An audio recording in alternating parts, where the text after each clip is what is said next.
اب میں نے تمہارا مسئلہ حل کر دیا ہے، اب تمہیں بھی میری مدد کرنی ہوگی۔ یہ سن کر سکینہ کہے کہ شامل بھائی آپ نے میری زندگی بچائی ہے، آپ جو کہیں گے نا میں وہی کروں گی۔ شامل کہتا ہے ٹھیک ہے، اب تمہیں شبرا کو رضامند کرنا ہوگا کہ وہ مجھ سے شادی کر لے، کیونکہ اتنی محنت تو میں اسی کے لیے کر رہا ہوں۔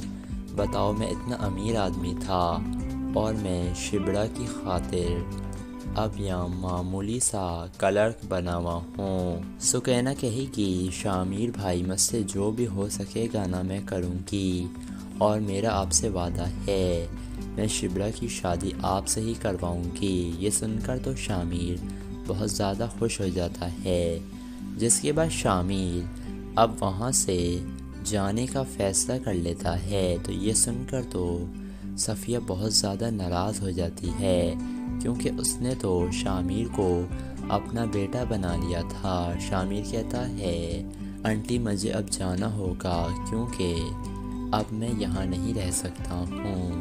شامل اس وجہ سے جا رہا تھا کیونکہ اس نے اپنے باپ کو یہی کہا تھا کہ وہ لندن سے واپس آ رہا ہے۔ جس کے بعد وہ جانے لگتا ہے تو وہاں پر شبرا آ جاتی ہے۔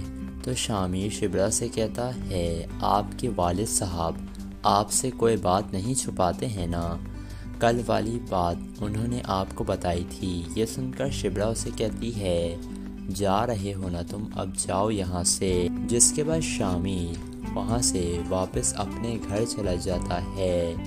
اس کے والد داؤد علی خان اسے دیکھ کر بہت خوش ہوتے ہیں، اور وہاں پر مہرین بھی آئی ہوئی تھی، اور وہ شامل کا وہاں پر برتھ ڈے سیلیبریٹ کرتے ہیں۔ جس کے بعد مہرین کا والد شامل کے باپ سے کہے گا کہ میں یہی چاہتا ہوں کہ میری بیٹی مہرین اور شامل کی شادی ہو جائے۔ یہ سن کر تو داؤد علی خان بھی بہت خوش ہوگا، کیونکہ وہ بھی یہی چاہتا تھا کہ شامل اور مہرین کی اگر شادی ہو جائے گی تو اس کی سیاسی پارٹی کو بہت فائدہ ہوگا، کیونکہ ہارون ہی تو اس کی پارٹی میں سارے پیسے وغیرہ لگاتا ہے۔ لیکن شامل مہرین کو بالکل بھی پسند نہیں کرتا ہے، وہ شبرا سے ہی شادی کرنا چاہتا ہے۔ تو ناظرین آپ کو کیا لگتا ہے شامل کی شادی شبرا سے ہوگی یا مہرین سے؟ اپنی قیمتی رائے سے ہمیں ضرور آگاہ کیجیے گا، اور ویڈیو اگر آپ کو پسند آئی ہے تو لائک کر دیں اور ہمارے چینل کو ضرور سبسکرائب کر دیے گا۔ ملیں گے آپ سے اگلی ویڈیو میں، تب تک کے لیے اللہ حافظ۔ دوسری طرف یعنی صوفیہ کے پاس آ گیا تھا، اور صوفیہ بہت زیادہ رو رہی تھی، کیونکہ عثمان نے کالانوس کو مار ڈالا تھا، اور اس وجہ سے وہ بہت زیادہ پریشان ہو گئی تھی صوفیہ، اور وہ انتقام بھی لینا چاہتی تھی عثمان سے، کیونکہ اس نے اس سے اس کی محبت چھین لی تھی۔ پھر وہ مڑ کر ادابالی کے دشمن یانیس کی طرف دیکھتی ہے، تو یانیس اس کے آنسو صاف کرنے لگتا ہے۔ پھر وہ کہتا ہے جب ہم اپنے مقصد کے قریب پہنچ جائیں گے تو کالانوس کی روح کو ضرور سکون ملے گا بیٹی، ضرور ملے گا۔ میری پیاری بیٹی صوفیہ، ہم کالانوس اور اپنے پیاروں کا انتقام ان سے لے کر رہیں گے، اور ہمارے مقدس مقصد میں آنسو بہانا بالکل بھی زیب نہیں دیتا ہے، اور جنہوں نے بھی ایسا کیا ہے ہم ان سے انتقام لیں گے صوفیہ، انتقام لیں گے۔ یہ سنتے ہی صوفیہ پیچھے مڑتی ہے اور کالانوس کے سر پر پیار کرتی ہے، اور کہتی ہے تمہارا انتقام لیا جائے گا کالانوس، انتقام لیا جائے گا۔ اس کے بعد اگلا دن شروع ہو جاتا ہے۔ کائی قبیلے کا منظر سامنے آ جاتا ہے، مرکزی خیمے کا دکھایا جاتا ہے، جہاں دندار، سلجان، عثمان صاحب اور گندوس، بطول، آئے گل خاتون اور زہرہ موجود تھے، اور دندار کہہ رہا تھا تم دونوں کو مجھے اکٹھا دیکھ کر بہت زیادہ خوشی ہو رہی ہے بیٹا، اللہ سے دعا ہے کہ تم دونوں ہمیشہ ایسے ہی متحد رہو۔ یہ سنتے ہی عثمان اور بطور اپنے سینے پر ہاتھ رکھتے ہیں۔ یہ دیکھ کر سلجان بھی خوش دکھائی دے رہی تھی۔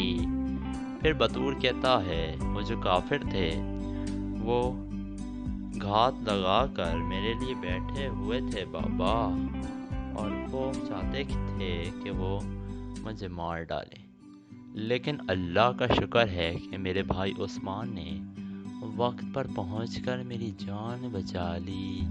یہ سن کر عثمان کہتا ہے ارے بھائی، یہ ہم نے سب مل کر کیا ہے، ہم نے مل کر انہیں مارا ہے۔ پھر عثمان کہتا ہے اب مزید رکنا بیکار ہے چچا، اب ان کے ساتھ کوئی بھی نرمی نہیں برتنی چاہیے ہمیں۔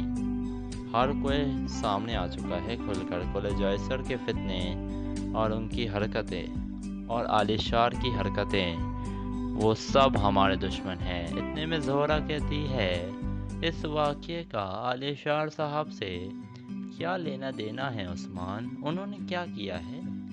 یہ سن کر دندار کہتا ہے تمہاری چچی بالکل ٹھیک کہہ رہی ہیں بھتیجے، کیا تم نہیں جانتے کہ آئی گل کی بہت جلد اس سے شادی ہونے والی ہے ہمارے عالیشار صاحب سے۔ عثمان کہتا ہے عالیشار خیمے میں آنے سے پہلے صوفیہ سے ملاقات کر چکا تھا اور اس کے بعد وہ یہاں آیا تھا، اور یہ واضح ہو چکا ہے کہ آنکھ بھڑکائی تھی جس نے قبیلے میں، وہ پتہ چل گیا ہے، بے نقاب ہو چکا ہے وہ۔ قدس کہتا ہے ارے بھائی عثمان، تمہارے کہنے کا کیا مطلب ہے؟ اتنے میں کائی قبیلے کا ڈھول بجنے لگتا ہے۔ سب لوگ حیران ہو جاتے ہیں۔ پھر دندار اپنے سپاہی کو آواز دیتا ہے اور کہتا ہے یمنان، یہ ڈھول بجنے کی آواز کیسی ہے؟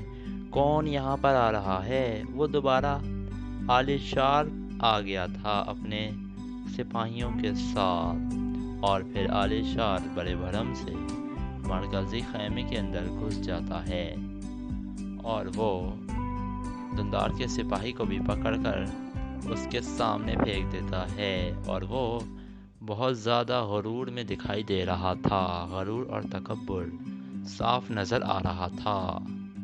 پھر وہ کہتا ہے عالیشار آپ کے لیے غضب آیا ہے دندار صاحب۔ یہ سنتے ہی دندار بھی غصے میں آ گیا تھا، اور وہ کہہ رہا تھا کہ معاملہ بہت زیادہ آگے نکل چکا ہے، آخر آپ کرنا کیا چاہتے ہیں عالیشار صاحب؟ آپ کو ہو کیا گیا ہے؟ آپ کس کے حکم پر چل رہے ہیں آخر؟ عالیشار کہتا ہے مجھ سے مت پوچھو بھائی، عثمان سے پوچھو۔ یہ سنتے ہی سب لوگ حیران ہو کر عثمان کی طرف دیکھتے ہیں۔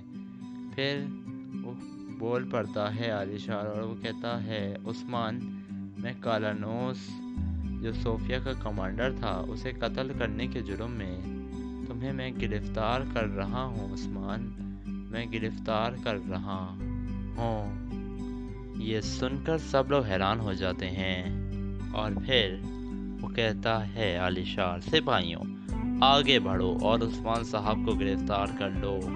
یہ سنتے ہی سارے سپاہی اپنی تلواریں نکال لیتے ہیں، لیکن اتنے میں سلجان خاتون بہت بہادری کا مظاہرہ کرتی ہیں اور وہ اپنا خنجر نکال لیتی ہیں، اور وہ کہتی ہیں آپ سردار کے بیٹے کو ہاتھ لگانے کی جرت کیسے کر سکتے ہیں عالیشار صاحب؟ آپ خود کو آخر سمجھ کیا رہے ہیں؟ آپ کیا کوئی سلطان ہیں؟ پھر عالیشار کہتا ہے آپ سنچار سردار کے سامنے کھڑی ہیں، اس خنجر کو واپس رکھیے سلجان خاتون۔ پھر گندز بھی اپنی تلوار نکال لیتا ہے، اور وہ کہتا ہے کیا ہو گیا ہے آپ کو عالیشار صاحب؟ خون سے رنگین ہو جائے گا آپ کے سپاہیوں سے یہ خیمہ۔ یہ سن کر وہ کہتا ہے عالیشار دور رہو تم ہمارے معاملات سے، میں تمہیں کوئی نقصان نہیں پہنچانا چاہتا ہوں، ہمارا جو بھی مسئلہ ہے وہ عثمان کے ساتھ ہے، تمہارے ساتھ نہیں۔ اتنے میں عثمان صاحب بول پڑتے ہیں اور وہ کہتے ہیں کہ کالانوس کو مارنے کی خبر آپ کو کیسے پتہ چلی علی شار صاحب؟ علی شار کہتا ہے میں قلعے میں گیا ہوا تھا تو وہاں پر خبر آئی کہ کالانوس کو مار دیا گیا ہے اور اس کا تعلق، جس نے اس کو مارا ہے اس کا تعلق کائی قبیلے سے ہے۔ پھر علی شار کہتا ہے دندار صاحب جب آپ یہاں پر موجود ہیں تو یہ سب کیوں بول رہے ہیں؟ اتنے میں وہ آگے آتا ہے دندار ہمت کر اور وہ کہتا ہے علی شار صاحب یہ ہم سب کائی قبیلے کے جیالے ہیں، متوالے ہیں، ہم اللہ سے بڑھ کر کسی کو بھی نہیں مانتے ہیں اور پیارے نبی آپ صلی اللہ علیہ وسلم کے علاوہ ہمارا کوئی نبی نہیں ہے۔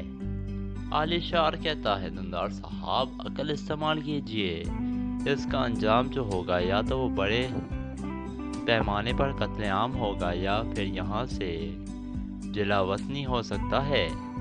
آپ کو کیا لگتا ہے جن منگولوں کے ساتھ میں ملا ہوا ہوں وہ آپ سے حساب نہیں لیں گے کیا؟ دندار بول پڑتا ہے اور کہتا ہے عثمان بے گناہ ہے، یہ آپ کو سمجھ کیوں نہیں آ رہا ہے؟ آپ کولوجائسر کا ہمیشہ حمایت کرتے ہیں اور ہمارے ہی اوپر چڑھائی کرتے ہیں اور ہمیں ہی برا بھلا کہتے ہیں۔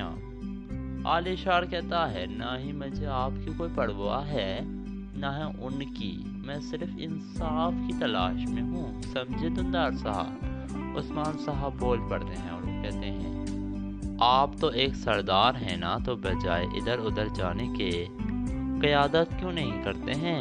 بتائیں تو ذرا علی شار صاحب، آپ ٹھیک نہیں کر رہے ہیں علی شار صاحب۔ علی شار کہتا ہے بس کرو عثمان، میں یہاں تم سے سرداری سیکھنے نہیں آیا، نہ ہی تم سے یہاں پر میں بحث کرنے آیا تھا، میں تمہیں صوفیہ کے کمانڈر کالانوس کے قتل کے جرم میں تمہیں گرفتار کرنے کے لیے آیا تھا عثمان، اور تم چلو گے میرے ساتھ۔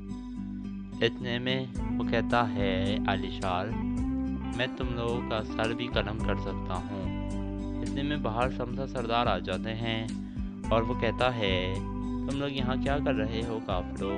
ایک آدمی کہتا ہے کہ عثمان نے کالانوس کو مارا ہے، ہم اسے لے کر جائیں گے۔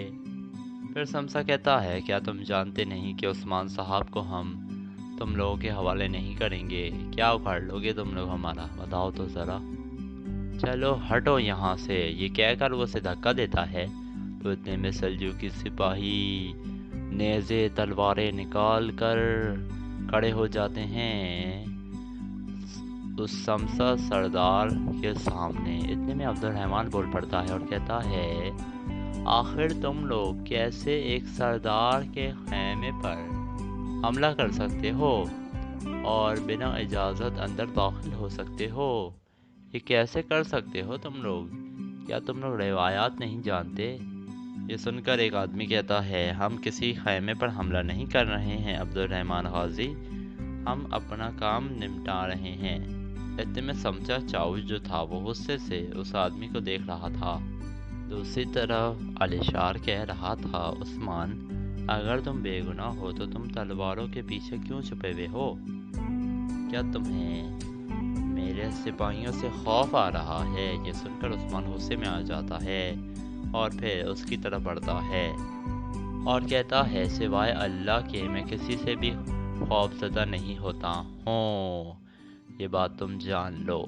اور جہاں تک بزدلی کا بات ہے تو وہ ہمارے خون میں ہی شامل نہیں ہے علی شار۔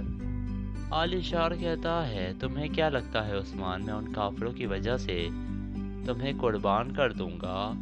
انصاف کے تمام تقاضے مکمل کیے جائیں گے۔ عثمان یہاں پر بازنطینی ہیں، منگول ہیں، میں کوئی اور مصیبت نہیں چاہتا ہوں بھائی، عقل سے کام لو۔ عثمان کہتا ہے انصاف سے یا آپ سے مجھے کوئی خوف نہیں ہے، لیکن مجھے صوفیہ سے بات ضرور کرنی پڑے گی۔ اتنے میں سلجان پیچھے سے کہتی ہے عثمان ہرگز اس پر بھروسہ مت کرنا۔ اتنے میں دندار بھی کہتا ہے عثمان تمہیں کہیں بھی جانے کی ضرورت نہیں ہے، اس کی باتوں میں مت آؤ۔ کائی کی آخری تلوار تک کائی کہ آخری سردار کے خون بہہ جانے تک ہم تمہاری حفاظت کریں گے عثمان۔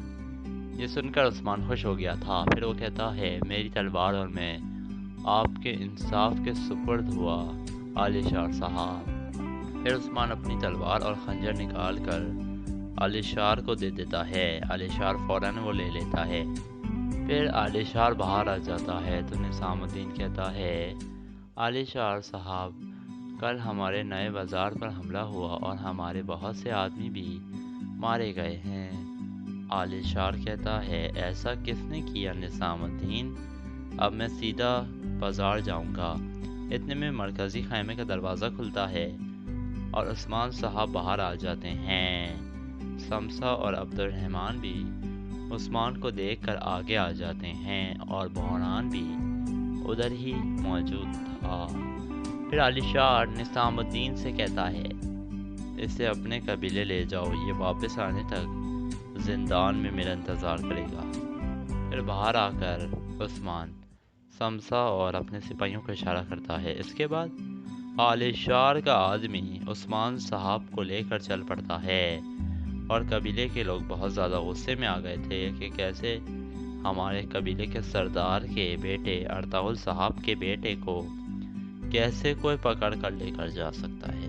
دوسری طرف بالا اور شیخ ادابالی ایک آگ جلا رہے تھے اور شیخ ادابالی کہہ رہے تھے کیا ہمیں موت سے ڈرنا چاہیے یا ہمیں موت کا انتظار کرنا چاہیے بیٹی؟ تم بتاؤ بالا۔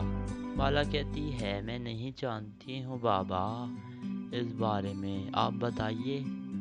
یہ سن کر شیخ ادابالی مسکراتے ہیں اور کہتے ہیں خلاصہ یہ ہے بیٹی، موت کا اختتام نہیں ہے بلکہ یہ محض ایک شروعات ہے جو حقیقت سامنے لاتی ہے۔ اگر موت ہمارے لیے یہ ہے تو ہم کیوں اس سے ڈریں بالا؟ کیوں ڈریں گے ہم اس سے؟ ہمیں تو اس کا انتظار ہوگا نا۔ بالا بھی ہاں میں سر ہلاتی ہے۔ پھر شیخ ادابالی کہتے ہیں جس زمانے میں ہم رہ رہے ہیں فتوحات کے دروازے کھل رہے ہیں اس زمانے میں بیٹی، اور جن اللہ کے بندوں نے یہ کیا ہے وہ موت سے نہیں ڈرتے ہیں بیٹی۔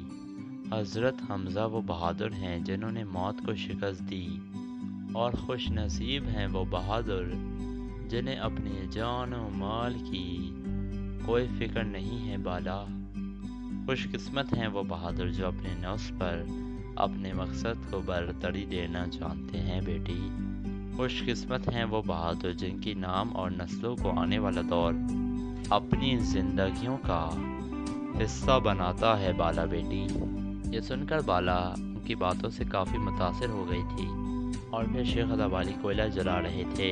دوسری طرف وہ آدمی جو تھا علی شار کا عثمان صاحب کو لے کر روانہ ہو گیا تھا اور بہت سارے سلجوقی سپاہی بھی ساتھ تھے۔ دوسری طرف بمسی حیران ہو گیا تھا کیونکہ سلوڈور نے کہا تھا کہ میں مسلمان بڑھ کر مرنا چاہتا ہوں۔ پھر بمسی اس کے پاس بیٹھ جاتا ہے اور وہ کہتا ہے تمہیں کیا لگتا ہے کہ تم کس کے ساتھ کھیل رہے ہو؟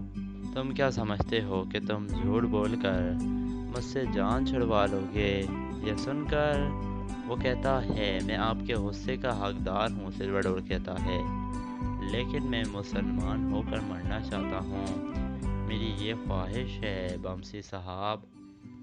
پھر بمسی غصے میں کہتا ہے تم نے میرے بیٹے کو شہید کر دیا، میرا دل چیر کر رکھ دیا، میرے بیٹے کو در بدر کر دیا۔ یہ سن کر سلوڈور کہتا ہے میری زندگی آپ کے ہاتھوں میں ہے اب بمسی صاحب، آپ جو فیصلہ کرنا چاہتے ہیں کریں، لیکن اگر آپ میری جان بخش دیں گے تو میں آخری سانس تک آپ کا بیٹا بن کر رہوں گا۔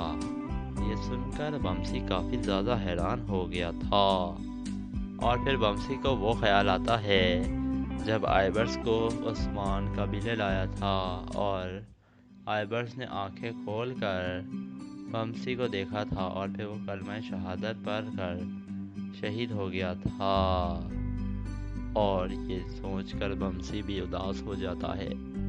پھر سلوڈور کہتا ہے آپ نے اپنے بیٹے کو میری وجہ سے کھو دیا ہے ومسی صاحب، اس لیے آپ جو بھی میرے ساتھ کرنا چاہتے ہیں کریں، میں کچھ نہیں کہوں گا۔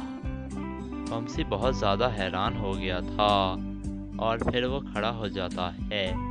دوسری طرف یانیس اور صوفیہ کلوچائسر قلعے میں موجود تھے اور وہ یانیس اپنا ڈنڈا بجا رہا تھا مستقل، اور صوفیہ پریشانی سے ادھر ادھر ٹہل رہی تھی۔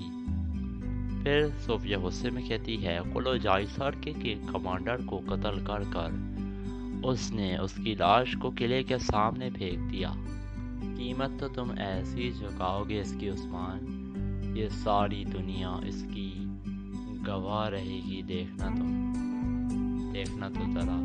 یعنی غصے میں کہتا ہے پہلے عثمان اور اس کے بعد سارے کائی قبیلے اور پھر ان تمام ترکوں کو اس سے بھی زیادہ بھیانک موت دوں گا۔ اب وقت آ گیا ہے انتقام لینے کا، انتقام۔ خدا کی قسم کھا کر میں کہتا ہوں کہ میں کسی کو بھی نہیں چھوڑوں گا، کمانڈر کالانوس کے لیے ہی نہیں بلکہ جتنے بھی ہم نے سپاہی کھوئے ہر ایک کے بدلے میں 10 کو ماریں گے ہم۔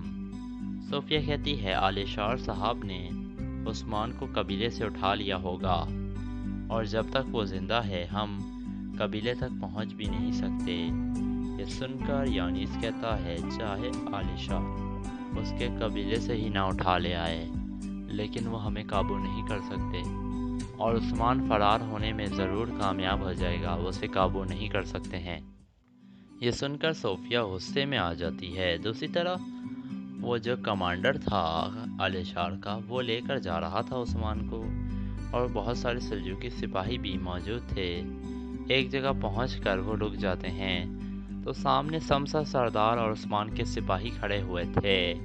یہ دیکھ کر عالیشار کا کمانڈر بھی رک جاتا ہے اور وہ کہتا ہے سمسا صاحب، سمسا کہتا ہے ہم اپنے بھائیوں کو تکلیف نہیں دینا چاہتے ہیں بھائی، چھوڑ دو عثمان صاحب کو۔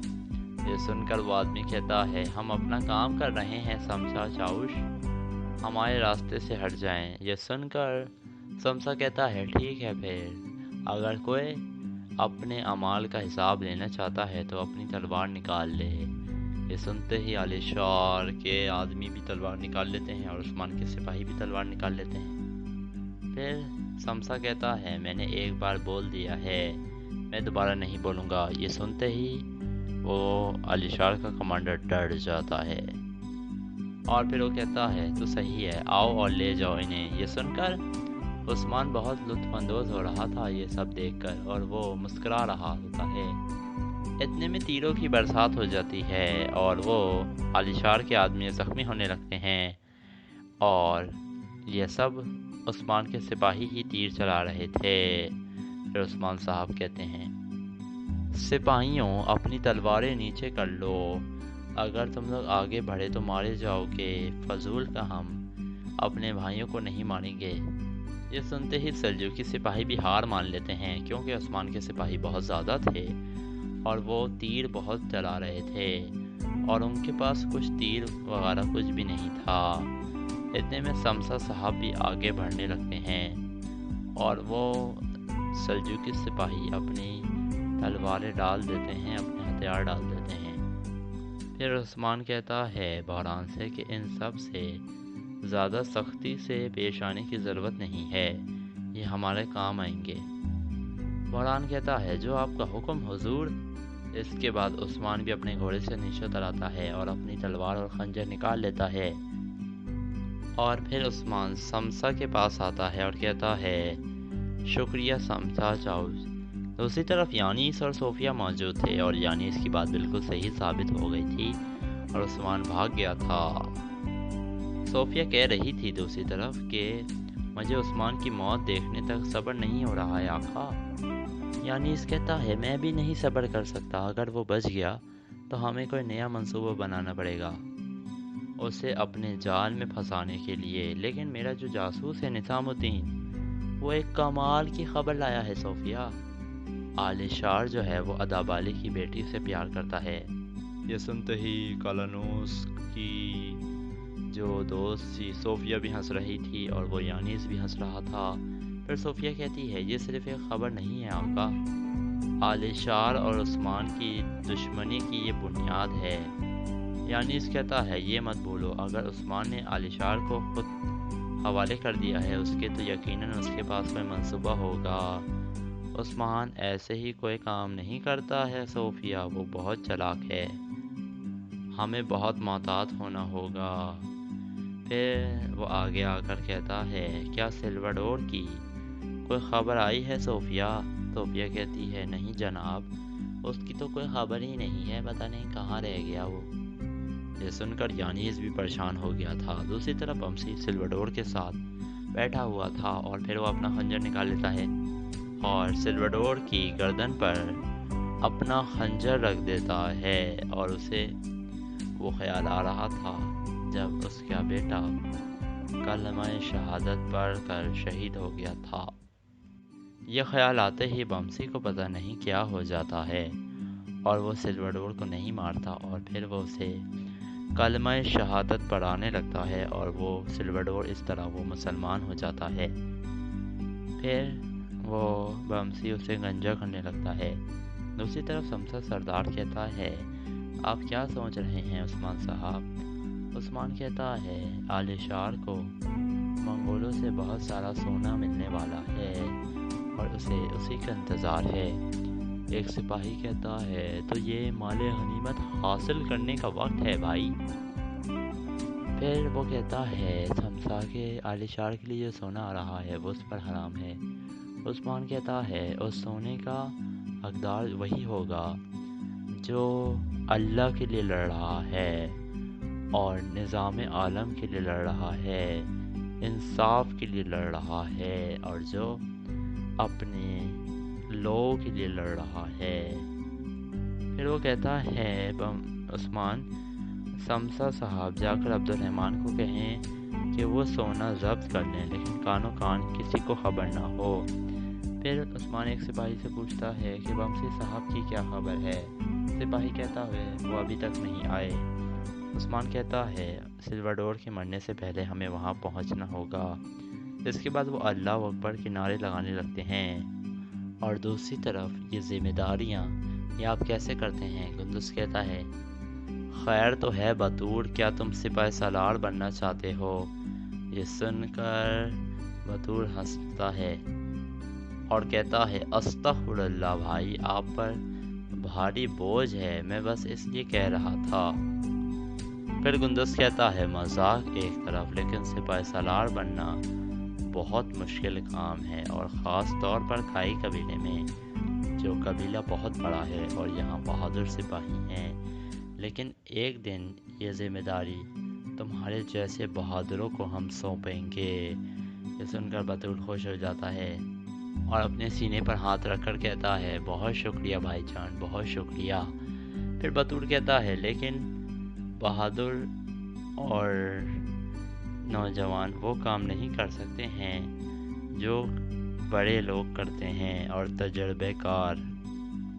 اگر بابا نے ایسا کوئی فیصلہ کر دیا تو مجھے یقین ہے کہ وہ آپ کے تجربے سے فائدہ اٹھاتے ہوئے اپنا مشیر آپ کو ضرور بنائیں گے۔ پھر گنجس کہتا ہے انشاءاللہ بطور، ہم سب کے حق میں خیر ہوگی انشاءاللہ۔ دوسری طرف عالیشار جو تھا وہ مہمان خانے میں پہنچ گیا تھا اور وہ کافی زیادہ غصے میں دکھائی دے رہا تھا اور حیران ہو رہا تھا کہ آخر اس کے سپاہیوں کو کون مار سکتا ہے۔ اتنے میں وہ ایک آدمی سے کہتا ہے دن دہاڑے جب تم میرے آدمیوں کو مار رہے تھے وہ تب تم کہاں تھے بتاؤ بھائی۔ یہ سن کر وہ آدمی کہتا ہے یہ سب اچانک ہو گیا، میں نے کچھ بھی نہیں دیکھا حضور۔ السلام علیکم ناظرین، اس قصے کے آغاز میں ارطغرل صاحب ہاندی بازار میں موجود تھے اور وہ تاجروں سے کہہ رہے تھے قلعے کی فتح کے بعد تجارت کے نئے اصول بنائے جائیں گے اور ان قوانین سے سب سے پہلے فائدہ یہ ہوگا کہ بازار میں تجارت کرنا آسان ہو جائے گا اور رزق میں برکت بھی بڑھے گی۔ محصول کو کم رکھا جائے گا، اس طرح بازار زیادہ ترقی کرے گا۔ یہاں آنے والا ہر تاجر منافع بخش تجارت سے فائدہ حاصل کرے گا اور جب یہاں سے جائے گا تو حانلی بازار کی تجارت کا ذکر لوگوں سے کرے گا۔ اس طرح دنیا بھر کے تاجر یہاں آ کر تجارت کرنے کو ترجیح دیں گے۔ اگر آپ تجارت کو فروغ دیں گے تو ہماری ریاست مزید مضبوط اور خوشحال ہوگی۔ سرداران اور تاجر کہتے ہیں زندہ باد ارطغرل سردار۔ اتنے میں ایک آدمی کہتا ہے ارطغرل سردار، ہم تحفے کے طور پر آپ کے لیے یہ ایرانی قالین لائے ہیں۔ پھر جیسے ہی وہ قالین کھلتی ہے تو اس کے اندر افسن کی لاش تھی۔ یہ دیکھ کر ارطغرل صاحب بہت زیادہ پریشان ہو جاتے ہیں اور کہتے ہیں ملعون آرس۔ اتنے میں ایک ڈبے سے آرس بھی نکل آتا ہے اور وہ کہتا ہے آج یہیں پر تمہاری قبر بنے گی ارطغرل۔ ارطغرل صاحب کہتے ہیں تمہیں تو قبر بھی نصیب نہیں ہوگی آرس۔